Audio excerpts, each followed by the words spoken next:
Comedy ஜோடிஸ்ல பல இன்ட்ரெஸ்டிங்கான பெர்ஃபார்மன்ஸை பார்த்தோம். அவங்களுக்கு 2 ஸ்பெஷல் கிஃப்ட்ஸ் இருக்கு. அவங்க யாருன்னா சிங்கப்பூர் தீபன் அண்ட் போக்ரி விக்னேஷ் கார்த்திக். ஒரு 3 வருஷத்துக்கு முன்னாடி இந்தியாவும் ஆஸ்திரேலியாவும் ஒரு மேட்ச் ஆனாங்கண்ணா. அதை வேணா நம்ம வந்து ரீமேக் பண்ணிடுவோம்ண்ணா. சூப்பர் ஹிட் ஆகும்ண்ணா. தப்பு தாண்டா. சினிமாவுக்கும் கிரிக்கெட்டுக்கும் வித்தியாசம் தெரியாத உன்னையெல்லாம் இங்க கூட்டம் தெரியுமா? என்ன உன் சுறாப்பட சீடியாலே மண்டையில அடிச்சுக்கணும்டா. கிளம்புடா. Let's welcome them.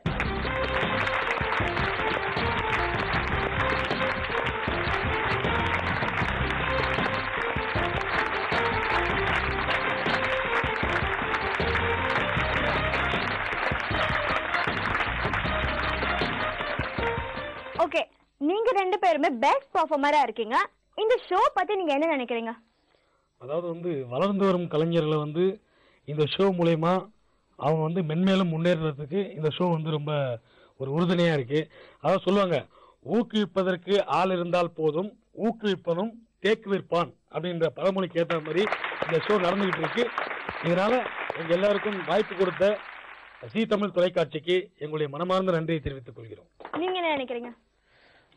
கண்டிப்பா அண்ணன் நான் என்னெல்லாம் சொல்லணும்னு நினைச்சேனோ அதை வந்து அண்ணனே சொல்லிட்டாரு. எந்த ஒரு காம்படிஷன்ல பார்ட்டிசிபேட் பண்ணாலும் அதுல வந்து நம்பர் 1 வரணும் அப்படின்னு எல்லாருமே ஆசைப்படுவாங்க. ஸோ நாங்களும் அதே மாதிரி தான் ஆசைப்பட்டோம். ஸோ நம்பர் 1 ஆயிருக்கும் போது ரொம்ப சந்தோஷமா இருக்கு. அதுவும் பிரபாகரன், ராஜேஷ் மாதிரி சென்ஸ் ஆஃப் ஹியூமர் பயங்கரமா இருக்கிற பார்ட்டிசிபென்ட்ஸ்க்கு நடுவில் நாங்கள் நம்பர் 1 வந்திருக்கோம். ஸோ ரொம்ப சந்தோஷமா இருக்கு. கடவுளுக்கு நன்றி sir.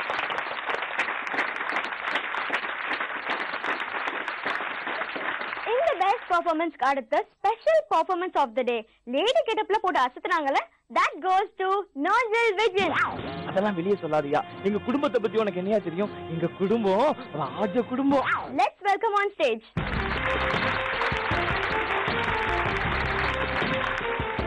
Okay Nanjil Vijayan, lady கெட்டப்ல போட்டீங்கல, அப்புறம் எப்படி இருந்தது? அதே மாதிரி உங்க பார்ட்னர் பத்தி சொல்லுங்க. ரொம்ப கிக்காவே இருந்துச்சு. பார்ட்னர் நல்லா கோஆபரேட் பண்ணாங்க. ரொம்ப சந்தோஷமா இருக்கு. ஏன்னா இந்த கிஃப்ட்லாம் கிடைக்க நினைச்சு கூட பார்க்கல. ஸோ இந்த சித்திரை திருநாளில் நேயர்களுக்கும் நல்ல அழகா தொகுத்து வழங்கி எங்களை விட இன்னைக்கு நீங்க தான் உங்களுடைய எனர்ஜி தான் எங்களை இந்த அளவுக்கு கொண்டு போச்சு. தொகுப்பாளியாக உங்களுக்கும் மற்றும் இந்த காமெடி ஜோனிஸ் டோட்டல் டீமுக்கும் நன்றியை தெரிவித்துக்கிறேன். நன்றி, வணக்கம்.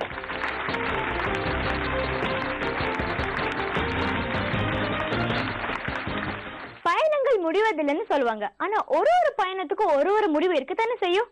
ஃபிளைட்ல போனாலும் சரி, இல்ல சைக்கிள்ல போனாலும் சரி, இறங்க வேண்டிய இடம் வந்தா இறங்கத்தானே ஆகணும். இப்ப நம்ம ஷோட கிளைமேக்ஸ்க்கு வந்தாச்சு. So it's bye from Shabnam. Bye.